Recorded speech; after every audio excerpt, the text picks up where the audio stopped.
Good afternoon.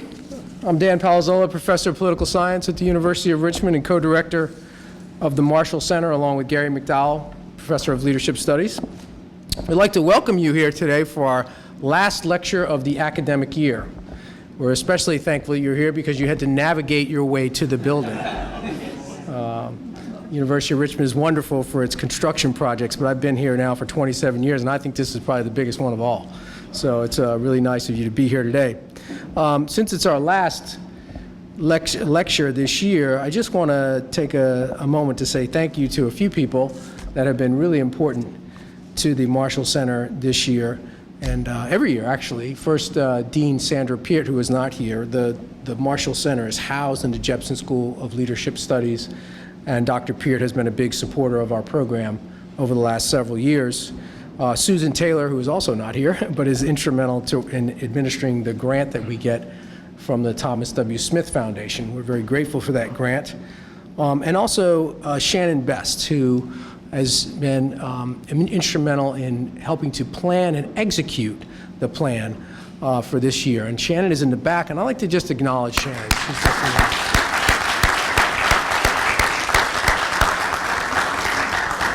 Now, we normally have the habit of having a reception at the end, but today is an exception. We won't have a reception today, and I guess that's because Gary must have mismanaged the funds somehow.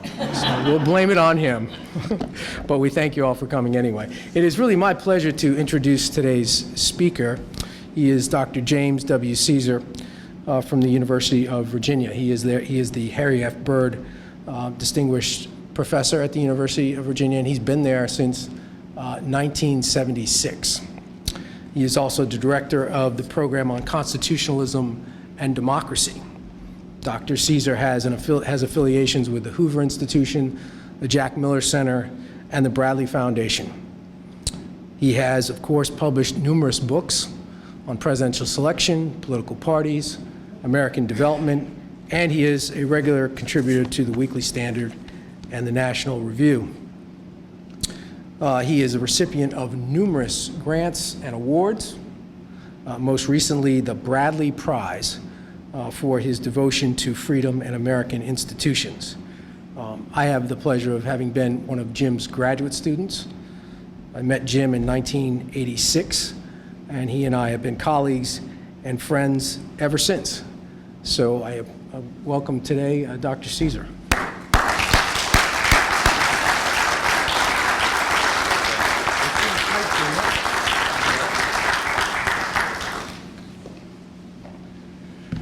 Well, many thanks for the very kind introduction, Dan, and it's a pleasure to be here today at U of R among a number of former students I see here, now in the full bloom. I'm going to need to interrupt. I don't think this is coming out. Is that working? Is that better? Try that. Testing, 1, 2. Is that better? Working. Yeah, well, I was saying that to be among so many of the former students who are in their full bloom of adulthood and looking so distinguished, and also to see some members of the faculty of U of R who I met over the years, and also to be among so many others who came without constraint or obligation to attend of their own free will. So that's very nice. It's also special to be invited by the Jepson School of Leadership. It comes at a moment when leadership seems to be in need of study. It's a moment when so many citizens, regardless of their party, are expressing concerns over the quality of leaders vying for the highest office of the land. Are we, as some commentators say, facing the worst choice in American history? A choice that makes the campaign of 1852 between Franklin Pierce and Winfield Scott look by comparison like a clash of great statesmen. So, to the deans and faculty of this fine institution, which is devoted to producing able leaders, I say hasten your work and put your product online quickly.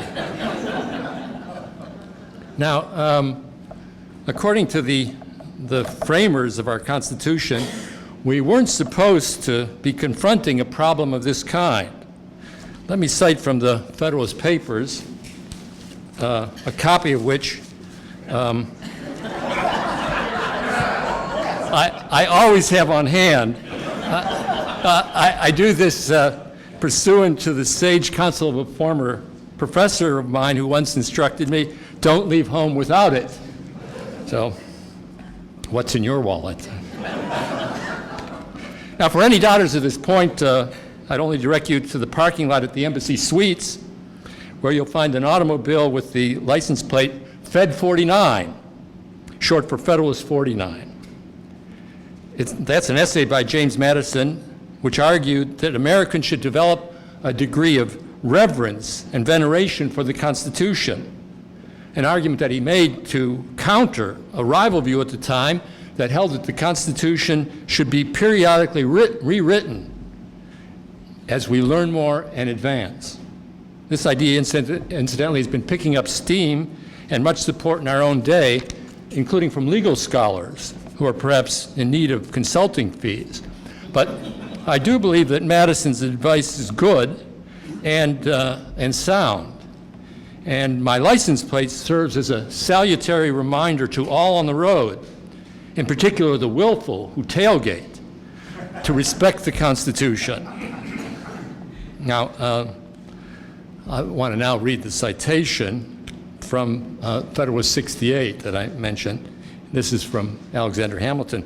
The process of election affords a moral certainty that the office of president will never fall to the lot of any man who is not in an eminent degree endowed with the requisite qualifications. It will not be too strong to say that there will be a constant probability of seeing the station filled by characters preeminent for ability and virtue. So, preeminent for ability and virtue. Now, if this reassurance seems to be controverted somewhat by the facts, you should bear this in mind. His prognostication was based on the existence of a national institution, and we actually had 4 national institutions, which was the original presidential selection system created by the Constitution. And of course, that has long since been altered, jettisoned, and dispensed with. Our current system, which is open to more instability and into a wider range of candidates, leaves us with a greater chance of elevating a person of less capable character. And for this reason, it becomes all the more important to consider the nature of the office, to see whether there are checks and controls that operate on it, which is the subject, of course, of the talk today. Now, by agreement with the organizers, it was determined that I should address 2 questions. Do we have an imperial presidency now, and do we want one? Now, the manner of approaching these questions is certain to differ according to which of 2 basic mental dispositions a human being possesses, that of the simplifier or that of the complexifier. To the simplifier, these 2 questions seem perfectly straightforward, and they're expressed in language we all use, and they therefore are susceptible to clear responses. The simplifier accordingly jumps right in and offers a direct line of argument. You may have seen on television an eminent law professor by the name of Jonathan Turley, who teaches at George Washington University. Now, he gives a direct and powerful answer to these questions, warning that we are on the verge of acquiescing to an imperial presidency and that we need to act fast and with resolve to prevent it. Here are a couple of passages from an article he wrote in 2014. Now, after taking President Obama to task for conducting what Turley said was an unlawful war in Libya, he went on and said this: "There's a radical change occurring in our system, and we may be at a critical constitutional tipping point in the establishment of an imperial presidency in the coming years." And he goes on, "This downward spiral may have reached its ultimate expression this year. Framers such as Madison would have been mortified by the scene from the most recent State of the Union address.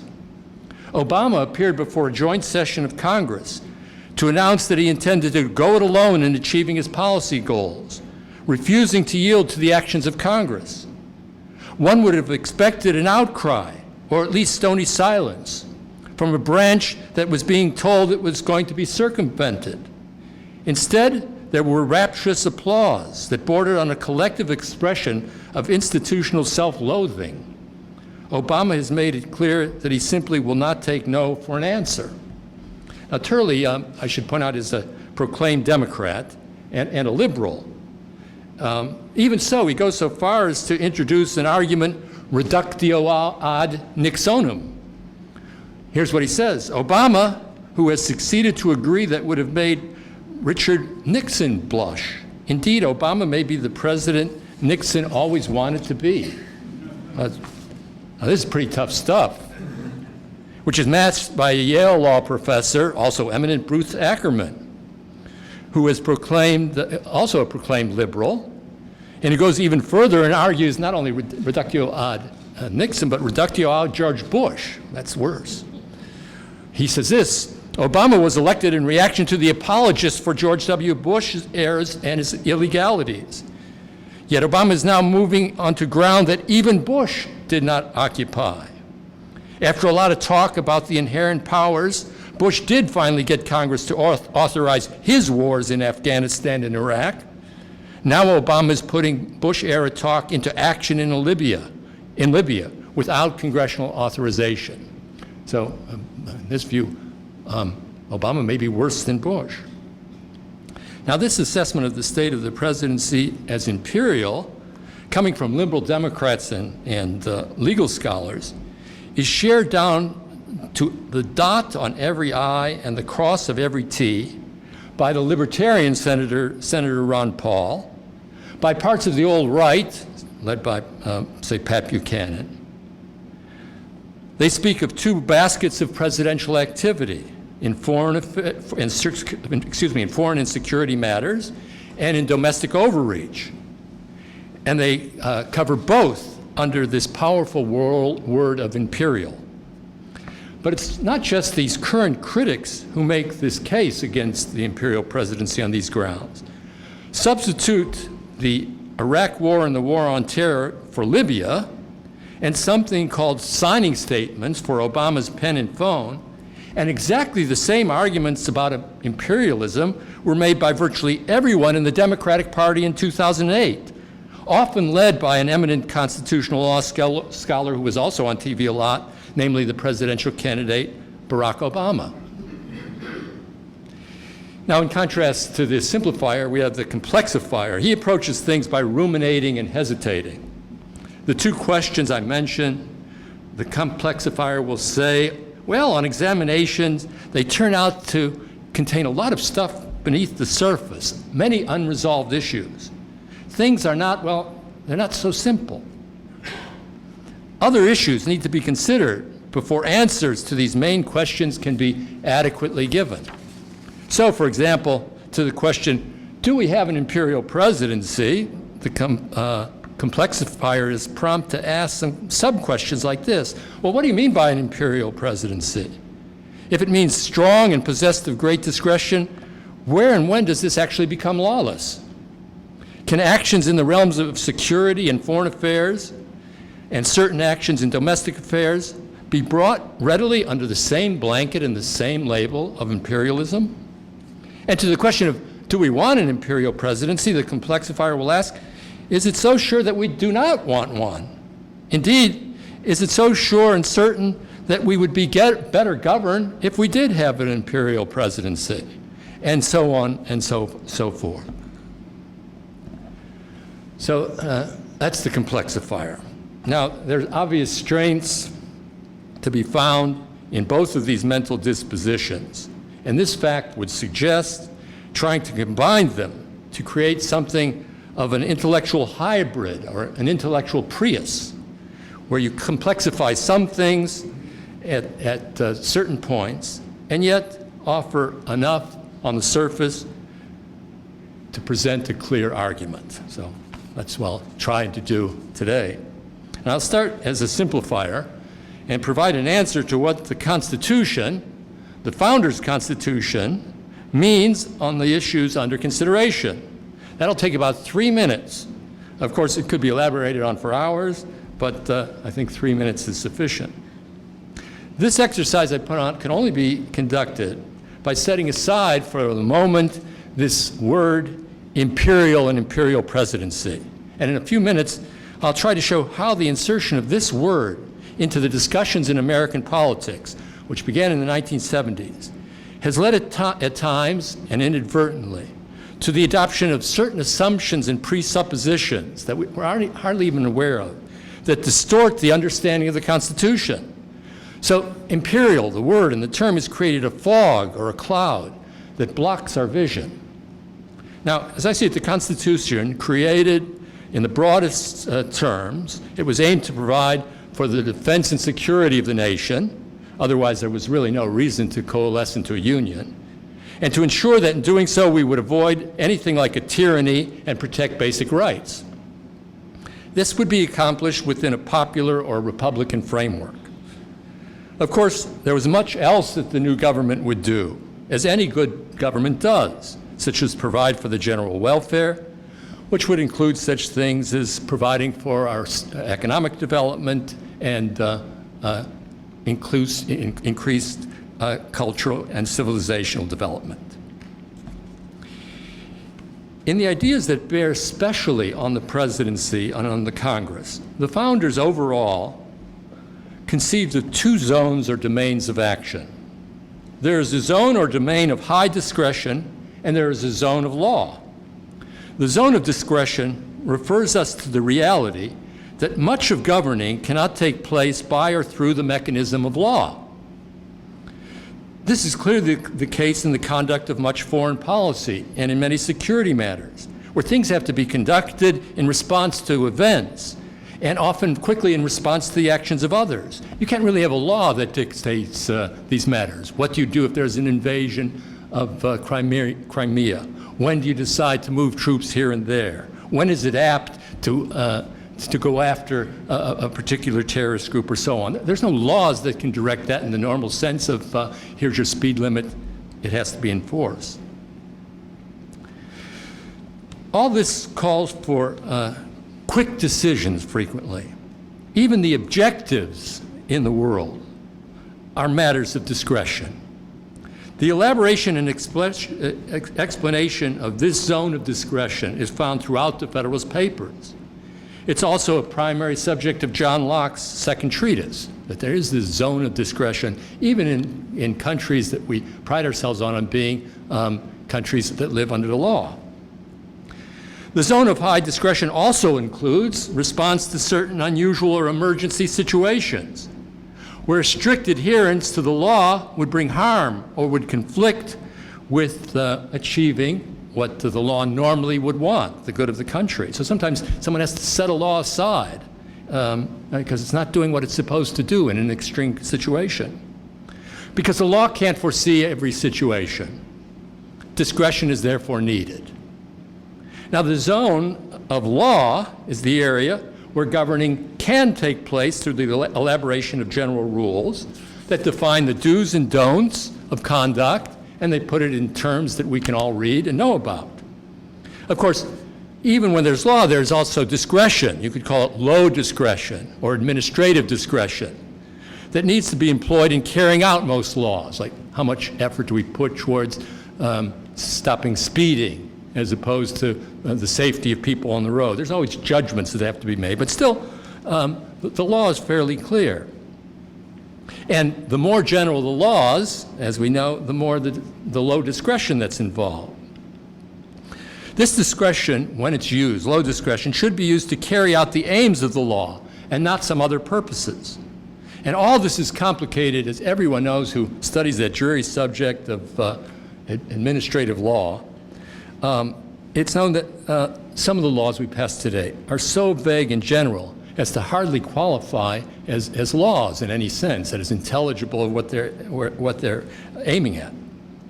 Generally speaking, though, it's the case that law can govern most realms of human activities in the domestic sphere, as well as many parts of relations with other countries and the rest of the world. So that's what it means to live substantially under a nation of laws. The domain of law is the usual domain in which governance takes place, especially in domestic affairs. Now, in our government, the zone of high discretion comes largely under the purview of the president. It's the core of the executive power. And that executive power is vested in the President of the United States, and that's the opening phrase of Article 2 of the Constitution. The executive power shall be vested in a President of the United States of America. As many have come to understand that, it's a vesting of kind of recognition of the need for discretion, and the recognition that the President is the one, largely, who's going to be the one who exercises that discretion. The legislative power is vested in the legislative process, as spelled out in the Constitution, where the Congress and President both have a role, but with the larger, and I would say more important part, being in Congress, or that's the suggestion. The distinction between these two domains, that is, domain of law and the domain of discretion, was central to the thinking of the founders, and it is built into the architecture of the Constitution. People often use a term like a strong or a weak president in many of our discussions of the presidency. But to start with this adjective, strong and weak, is already to miss the more basic and fundamental question that there are really two different domains. The primary question is, what is the president's role and strength within each of these two distinct domains, not in some global sense whether he's strong or weak. In fact, these two things, as the discretionary and the zone, they're frequently conflated in much of our discussion. The disease of conflationitis, which runs strong among many of our commentators. The president is by definition strong in the domain of high discretion, because practically speaking, it's difficult or impossible for any other institution to handle this task. Well, how does this actually pay out in practice? What, especially in foreign and security matters, does this amount to? There's no simple answer, as there are various mechanisms of control of contending powers, like the war power, that involve the legislature. But by and large, at the end of the day, I would say most of the charges of the president breaking the Constitution in the exercise of his discretion in foreign affairs since 1970 are hyperbolic. Some of the policies may be ill-advised, but is it really the case that we are beyond the president's discretion when, say, President Obama joins in a campaign with our allies in Libya with no large number of troops and soldiers on the ground and does some strategic bombing? It doesn't seem that falls within a reasonable assessment of one's discretion. The substitution of power by the president in the domain of law, however, poses a much greater challenge to what is found in the Constitution under the founders' original design. In other words, the great threat to of an oversized presidency is more in the domestic realm, I would say, today than in the realm of foreign affairs and discretion. Let me now turn to the analysis of the presidency in political science prior to the invention of the term Imperial Presidency. Now, the main question or debate in the textbooks when I went to college for much of the 20th century, prior to 1973, was not to discover what the Constitution said or what the founders' theory of government was, so that once knowing it, we would be able to know what we're supposed to do. Go with the founders, just as Jonathan Turley said, what Madison said. No, that wasn't really very important. And the notion of deferring in this discussion to professors of law to decide the relationship between President and Congress, frankly, would have been laughed out of court. The main question in political science respecting presidential power was not what the founders of the Constitution said, but rather whether the founders in the Constitution had it right. Should we accept what the Constitution said? Should we accept what the founders wanted? A large part of political science was of the view that the Constitution was a pure relic. It was a pure relic because the Constitution was incapable of providing for good government. Separation of powers was not the solution, it was the problem. The effort to divide power into the domain of law and legislation resulted into incoherent and inefficient policymaking. Parochialism and corruption were what characterized Congress. The issue of the president's role in discretion came up episodically, but really if you look at the literature, it was all about how should the legislative, the domain of law and the legislative process take place? And the answer that many was given was not with separation of powers. This critique of separation of powers was launched initially by Woodrow Wilson, like Dan, another UVA student. In an early form, Wilson called actually for a parliamentary system, formally get rid of separation of powers, adopt a British system. Once it became clear to him and others that a total change of the constitutional system was beyond what was possible, this idea of overcoming separation of powers was morphed into what many have called the Modern Presidency, backed by party government. This is sort of ruse of trying to get at the same thing without changing completely the political system. The separation would become overcome by these informal means. Well, what were they? The president first, or would be conceived as the full head and owner of the political party. That we're used to now. Political party, what is it? It's what forms around the presidential candidate. As we see now in this election, who owns the party? Well, someone who rented the house, and I think also rented the property around it, and is making it clear. But it forms, whereas previously you could say the party chose the president, now the presidential candidate forms the party. In this view, too, the president would be the full owner of of planning, initiative, and agenda setting. In short, really have the essence of the lawmaking power and process would be in the president. It would work through the party, which was supposed to be a majority party all the time, and the good Congress was the one that would pretty much endorse what the president wanted. So, yeah, separation of powers on paper, but not very much in fact. And this same idea was endorsed by the American Political Science Association in the 1950s under the rubric of responsible party government, responsible meaning pretty much following the lead of the president. And this whole view included these elements for elevating and puffing up the president. I said, the president is the leader at forming his party. The president now is the best and chief representative of the public, not Congress. You know, it used to be thought at the beginning that Congress was the popular branch. No, this argument now means, no, if you want to understand who's the true representative of the American people, it's the president. He's elected by all the people all at once. He's the tribune in Roman terms. And the old claim of the Congress to being representative, that's diminished. Congress is depicted as weak, incoherent, and corrupt. Another part in this, the president is also the chief administrator, being able to command more of the government directly from the White House and from himself. And this is an immense power in modern government because more and more of our governing is handled through administrative agencies. So that's in a way, some say, more important than statutory lawmaking, what these agencies do. The president is now in charge. And you have these elaborate organizational charts with the president at the apex. And he has his staff to be able to keep everyone in the government, the formal government, in line. In fact, he doesn't even use the formal government half the time.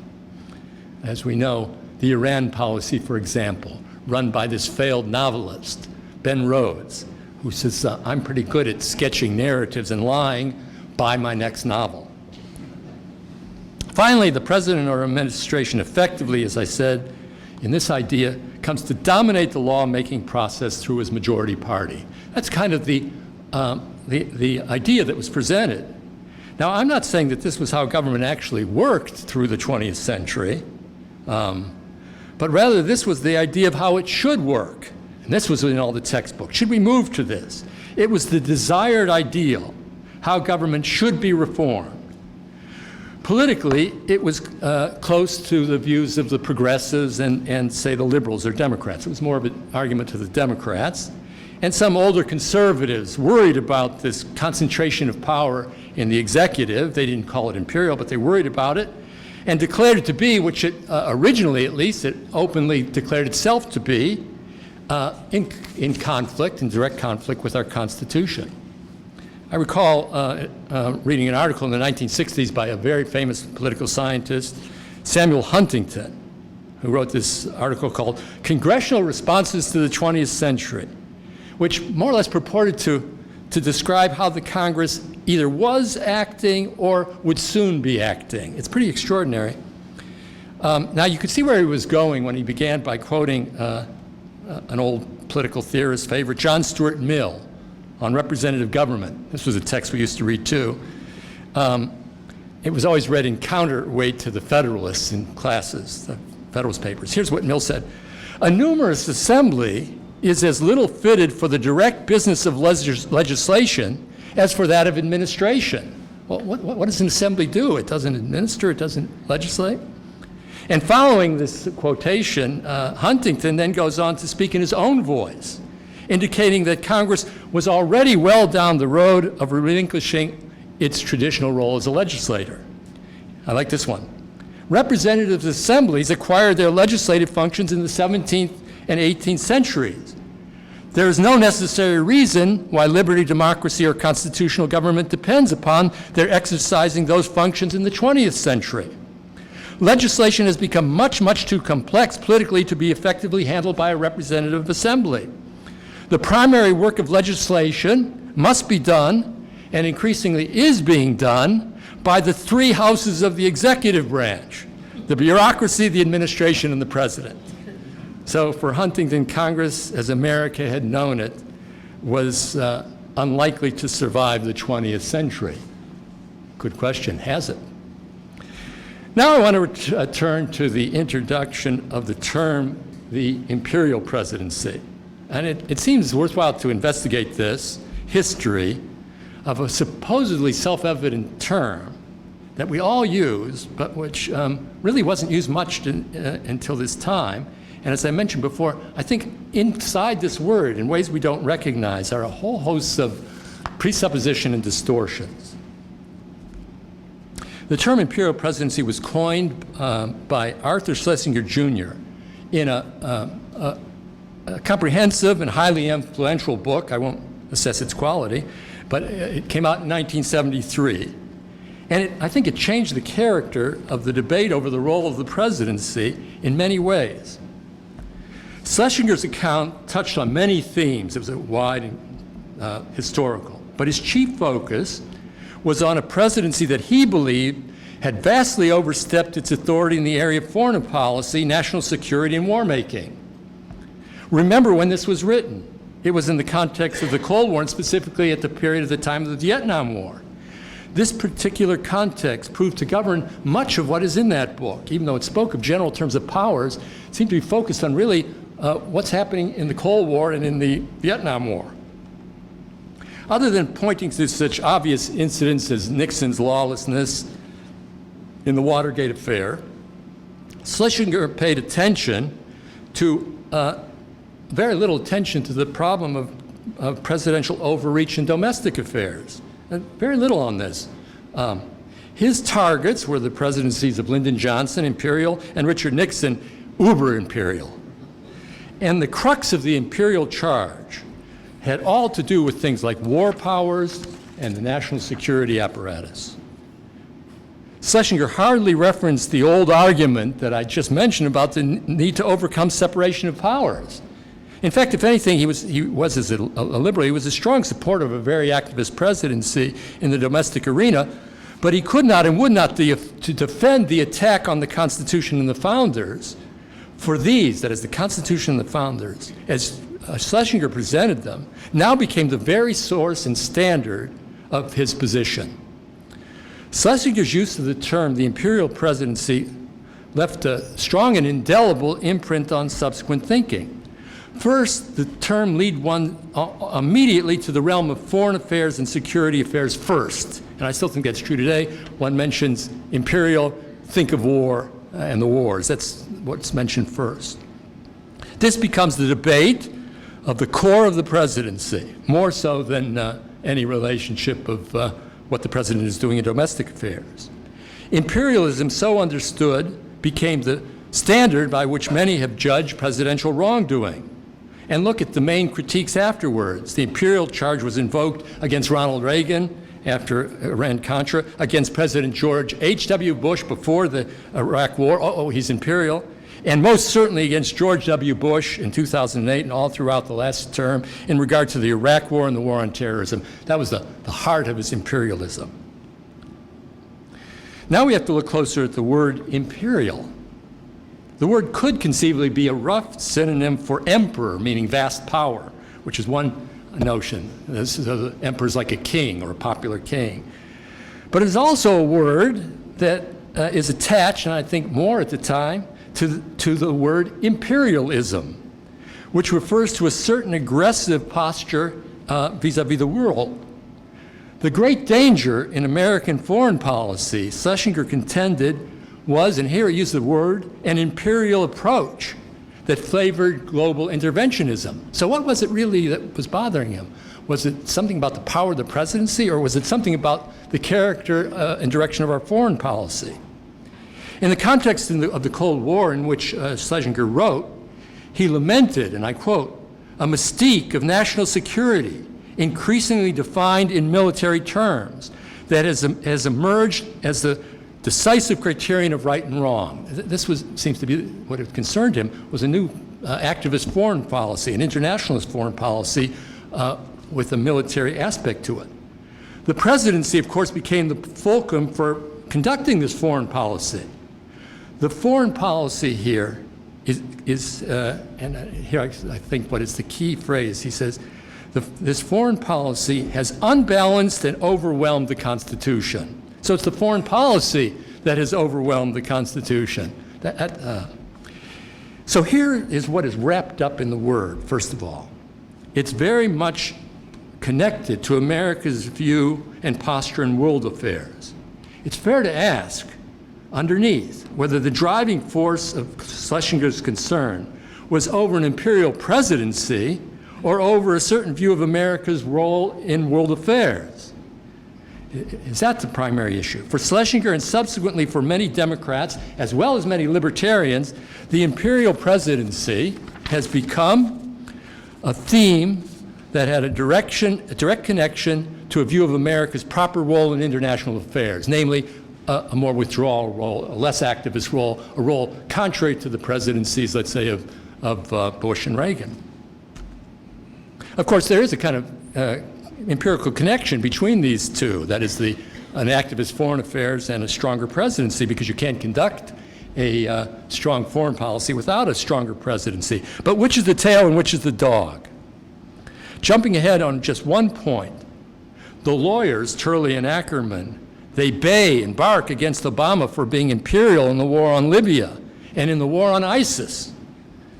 But since overall Obama is pretty much has turned out to be a non-activist in foreign affairs, and more so all the time, this charge has really gained little traction. I know it plays well on television, but how many are really that upset that Obama sent some planes over Libya? How can you have an imperial presidency, in Schlesinger's view, if you don't have an imperial view of foreign policy? Actually, if you have an anti-imperial view, you can't. There's another strange effect, probably unintended, that flowed from the way Schlesinger structured his argument. I'm repeating more explicitly what I suggested earlier. Generally speaking, intellectual thought on the left, if you look at it, has favored a living constitution, that is, a constitution that changed, or, as I pointed out in regard to the institutions, it was actually unfavorable to the Constitution and the founders. But in just this one case, oddly, in our discussion of the presidency, the left turned to the Constitution and became an advocate of constitutional legalism and originalism. All of Schlesinger's book goes back, what did the founders want? What did Madison want? And they relied on legal scholars, say the experts, in telling us what the Constitution meant. So the views of the founders in this area, for the left of all things, began to treat the founders as sacrosanct. When you say the word founders or Madison, hush your voice. Those are the authorities. So here you had the left up to this point really antagonistic to the Constitution, and now suddenly Schlesinger brings them on board, backing the Constitution for his own reasons. Now, if you set aside the fact, as I pointed out, that I think the left's understanding of the Constitution and the framers' view is flawed, set that all aside, the step of taking as the primary sources and the authoritative principles as the step of making those the founders, until recently, has had the effect of suppressing or holding in check the left's historical hostile reaction towards the Constitution on the role of the presidency in Congress. That's really a good thing. They weren't naturally there. Somehow they became there. As I said, you go to any conference, and we're going to have one on the presidency, you read most of the commentators from the left, and all they talk about is the founders and Madison. Now, how does one explain the left going along with this for so long? Perhaps persons on the left, when they finally got to reading the founders, found that there was much to appreciate there. That's one possibility there, perhaps. But there's another reason.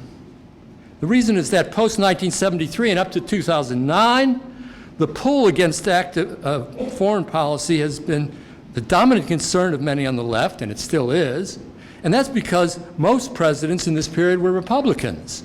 There was no good reason to attack separation of powers in this period or try and enhance the role of the presidency when you don't control the presidency.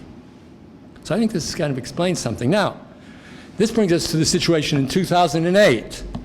We're getting to near where we are today.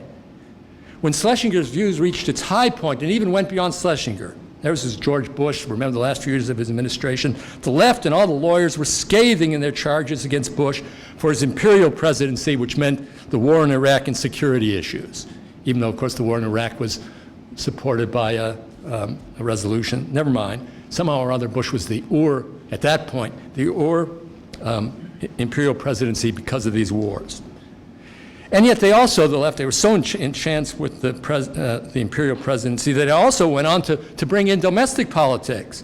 They said that Bush was guilty of something else besides these wars. He did these things, he signed these pieces of paper called signing statements, wherein Bush indicated that parts of laws that he was accepting were, as laws, as he wasn't going to veto them, nevertheless that he reserved the right to break with them because he didn't think that they were in accord with the Constitution and violated his powers. This effect of these signing paper statements led many of the lawyers I mentioned into a frenzy. Books were written on this, even though in the end Bush really didn't do very much with them.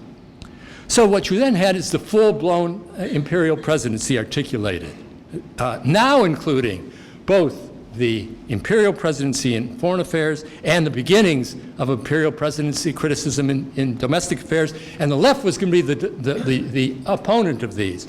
In short, the left was a modern Whig party in 2008. Whigs were the party that opposes the presidency.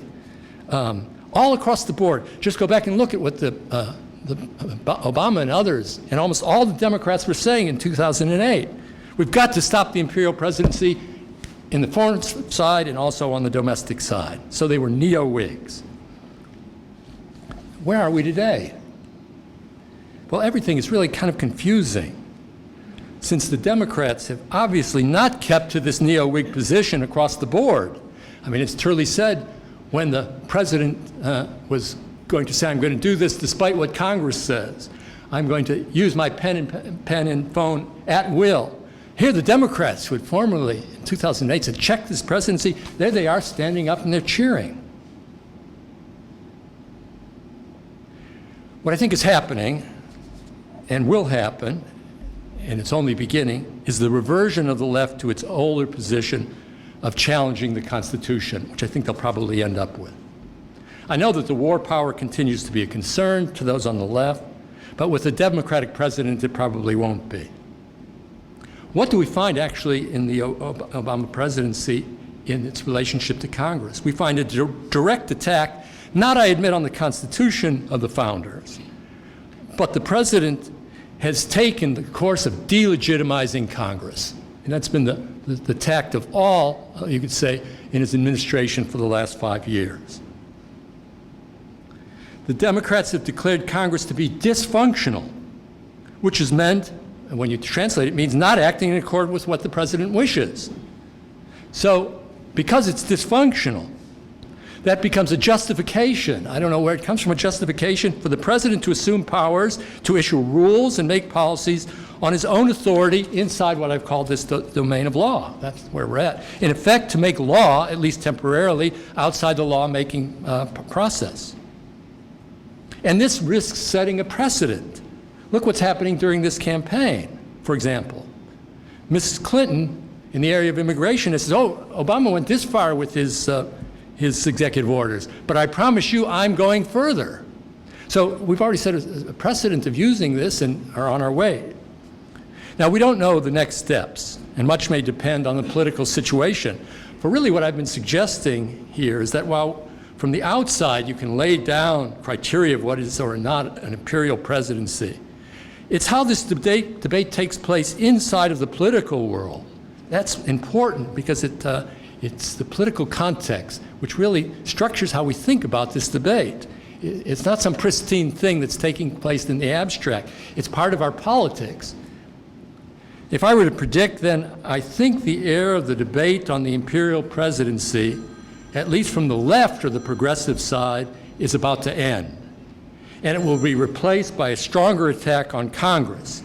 If you have a Democratic president, and part or the whole of Congress should rest in the hands of the opposition party. Well, let me just say a couple things now in conclusion. The question I suppose you thought I was going to ask is, how can we save the nation from an imperial presidency?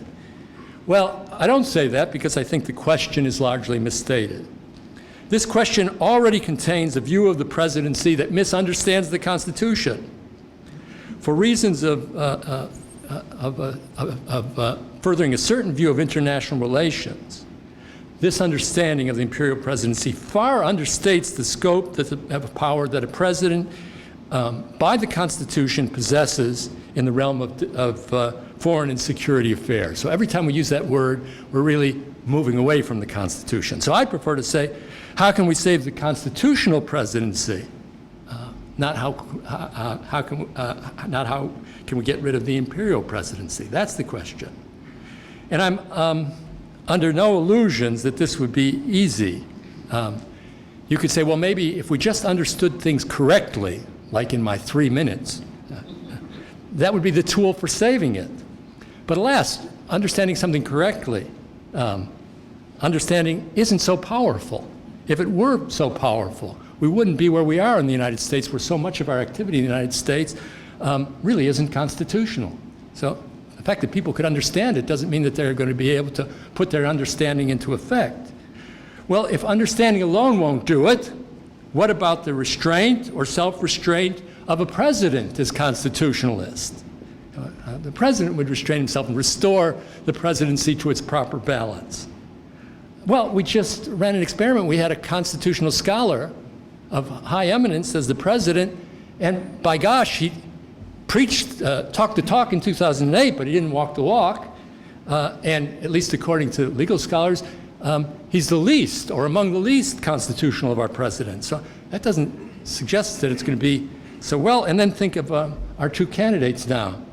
Donald Trump, his connection to the Constitution, from what I've been able to hear, seems tenuous. You may have read it. Plus his personality and everything like that is doesn't seem to accept restraints, but who knows what. And Hillary, as I mentioned, who I think probably does understand the Constitution much better, but you can see what she's being impelled to do as a result of this campaign, to take what was an anathema in 2008, this overly strong president, and up the president and say, President Obama hasn't gone far enough, I will. Courts could be relied on a little bit, perhaps, to help out. And actually, courts have done more than I've thought over the last 4 years. There have been some interesting decisions, some of them 9-0 against Obama on matters of adjournment and also in the area of administrative law.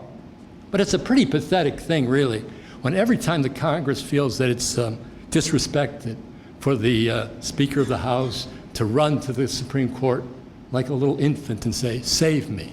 Now, shouldn't the Congress, and now we come to the Congress, shouldn't the Congress be in a position to defend itself somehow? Isn't that the mechanism of the Constitution that if the president pushes some way, the Congress should be able to push back in another way?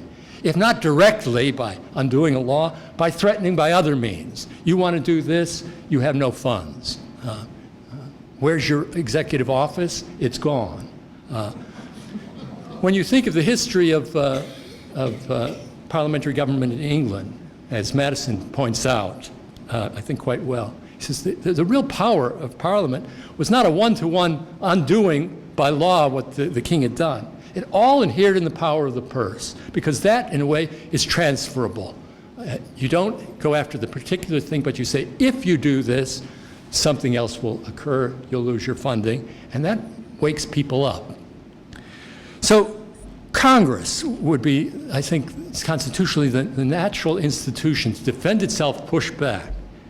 But at least if it's in the hands of the same party, will it do so? And when you think of the Democratic Party today, I don't know about how much it would back the president. Would it do so? Does it have any concern with protecting the prerogatives of Congress? Maybe if we think the unthinkable and have Donald Trump as president, maybe that would change, because the Republican Party really isn't fully his party. And you could imagine, silver lining of the unthinkable, you could imagine that the Congress, under the Republican Party leadership, would be in part a check on the presidency. The government in that respect would look more constitutional. He'd be the first president, say, Trump, maybe since Andrew Johnson, who really didn't have the full support of a party. And as weak as Congress may be, as some believe it to be, if a Congress is veto-proof, I still believe it can do anything. Assume then, we get to the final point, assume though that there's a Democratic president. The president will continue to delegitimate the Congress if the Congress opposes the president's will. What is it that the Congress can do? This, I think, is the core of the problem of the Imperial Presidency today. It's found less in the presidency than how Congress comes to understand how to revive its powers and be able to check the institution. Thank you.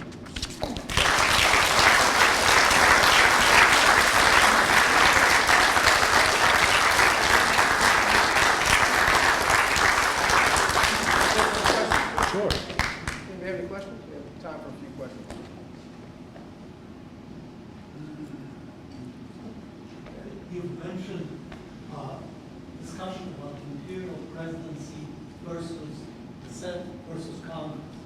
To what extent the change in the power between federal and state contribute to the concept of Imperial Presidency? Well, I'd say this, the growing scope of the federal government is a transfer of power to the national government as a whole. And it's not all in the hands of the presidency by any means. So in a way, it could be linked, but the courts, for example, have far more power over federal and local laws than they used to because of the role of the courts. So it's not just a problem of the presidency. However, this dismal area, I call it dismal science of administrative law. Unfortunately for students, it turns out that this has to be studied as much as everything in the human soul resists this enterprise. But who actually, began to be understood that more and more of the government was administration. As we go into technical issues, as you have these large departments that are handling all sorts of issues, laws are passed, but they're often very vague. The power to administer them is turned over on paper to some agency. And the question of political science for a long time is, well, who really wins in this? And there's been every sort of theory I can think of has been alleged. Some say, well, the one who really wins are the administrative agencies. They actually are assigned this power and they take it and they become a powerful force in and of themselves. Obviously, they're bossed around a little bit, but they possess power, so they possess the lion's share of it. Another view says, no, it's actually the courts. They're the ones who are able to adjudicate this thing, and they are the ones who push the bureaucracy around it. Others have said, well, it's strangely, it was Congress. This was a view for a long time. This was a so-called view in political sciences. If you want to look how Washington is actually operated, it's not really through law. The laws are passed. But then you have committees and appropriations, various committees, and they get together with people in the agencies, and they sort of negotiate this. The Congress has power, but not through the vehicle of law, but through the vehicle of under-the-table negotiations. These are called iron triangles and not. So it's a kind of corrupt view of how Congress controls the bureaucracy. And finally, No, the one who really controls the bureaucracy is the president. And he's the linchpin, so that all the power that inheres in the bureaucracy, the lion's share, actually redounds to the president, which is what you're suggesting. And I think, without any expertise, and certainly not going to acquire it, I think that the president actually has been on the rise. And what we've seen is that the president's control over the administrative elements has grown greater and greater. And we see this in the Obama administration. A lot of these things that are being promoted come from the agencies, but they really come from the president. They either come directly from the president and his staff, or at least they're green-lighted by the president and the staff. So that if you imagine all the power, it's never going to be quite like this, of all the administrations, with all the discretion they have, somehow, at least where the president wants, being subject to his control, then you really do have a control of the president, not over the, not merely over the federal government, but all the areas in the states and localities. I think this is what we've seen at the University of Virginia. Office of Civil Rights inside, it's a little curious office, inside of the Department of Education. It is set, in a sense, has set up a national court without any legislation of Congress, a court for every college student in the United States on what constitutes sexual harassment, with penalties, not criminal penalties. This court has been set up by an agency and is obvious with the approval of the Obama administration from the top. So we have a student here, one of my students here is working just on this subject. You could talk with him, but he's been looking at just this point. In this process of, let's say, powers going to the federal, who's the winner, and does the president, is he ultimately the one that gains? And I would say that that's my fear. This is so much power invested at one point is a frightful thing. I'd even put up with congressional corruption to prevent that. So bring back the earmarks. Actually, I find myself encouraged about Congress reviving its power by what you said. And you gave the example that if Republicans hold the Congress and Trump wins, then they might be inclined to push back. What if Hillary wins and Republicans hold the Congress? What has happened over the last 6 years that you could point to suggest that Congress was beginning to figure out how to do it? Yeah, well, it wasn't very well. I mean, this is some, but it wasn't very well.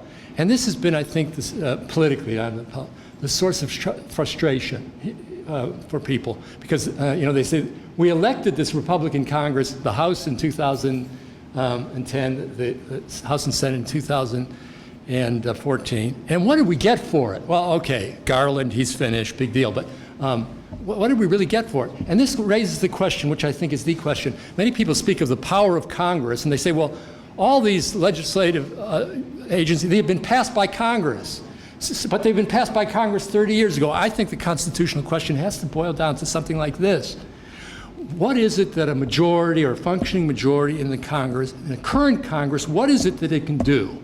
If it can't do anything, if it has no power vis-a-vis the president, we're in trouble. So it's not just Congress as an abstract entity, it's what is it that a current majority in Congress can do? And it's turned out that it's been very frustrating. I would say over the last, let's say, 2 years, Congress, by my lights, ought to have been able to have done more, a lot more. Now, how do you say where's law? I think the nexus of this is found, as I mentioned, in the power of the purse in a complicated way. Obviously, Congress can't write a law if the president's going to veto it.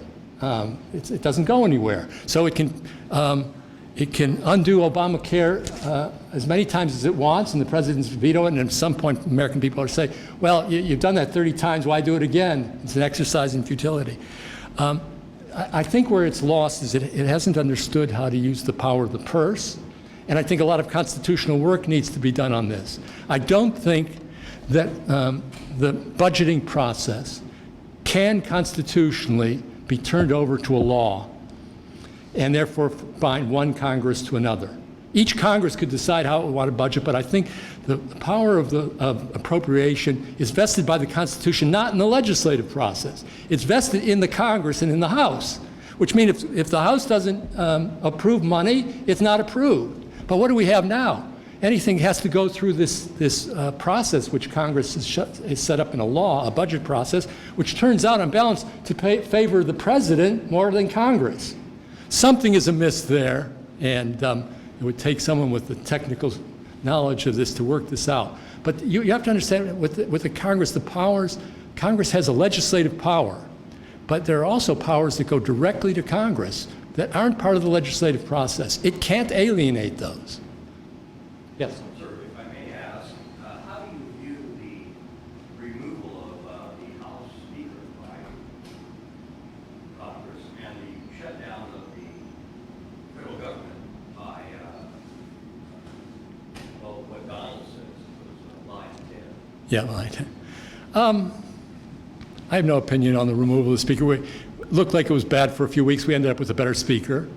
And a job like that's pretty taxing. I think maybe Boehner had come to the end of his utility as speaker, and I think he realized that. So, change can be a good thing in that, and it kind of turned things over. So it's a good idea, and I think Ryan's going to be a good speaker. He probably understands this process and will try and restore some powers to Congress. As for the Republican frustration, they wanted to do more, and the tactics that they used actually gave them less.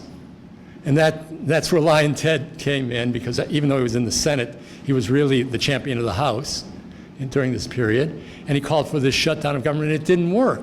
But people said, well, at least he's trying, the others are rolling over. So he got credit for that. That got him all the way to Indiana. So you understand what was going, but I think a lot of this was the frustration.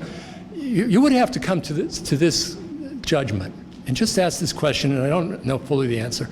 What is it that a current majority in a Congress facing off against the president and opposed to him, what is it that reasonably under our Constitution we should expect it could accomplish?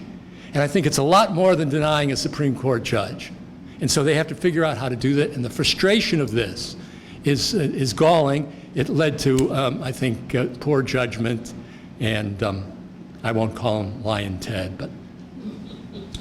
Jim, we have time for one more. Evidently, there's another event coming, so that probably explains the reception too. But we have time for one more. Jim. Yes, sir. Just a very quick question.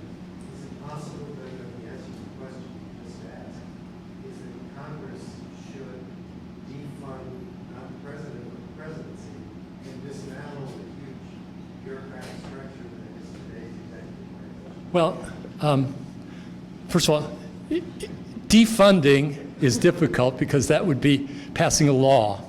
And as I said, I don't think, when you think about it, the president would veto it. You can't turn the budget power into the law process. This is technical. I think the Congress should be in a position to decide how to appropriate the money any damn way it wants. The House, not even the Senate. That's how I think I read the Constitution. So it just would not fund things.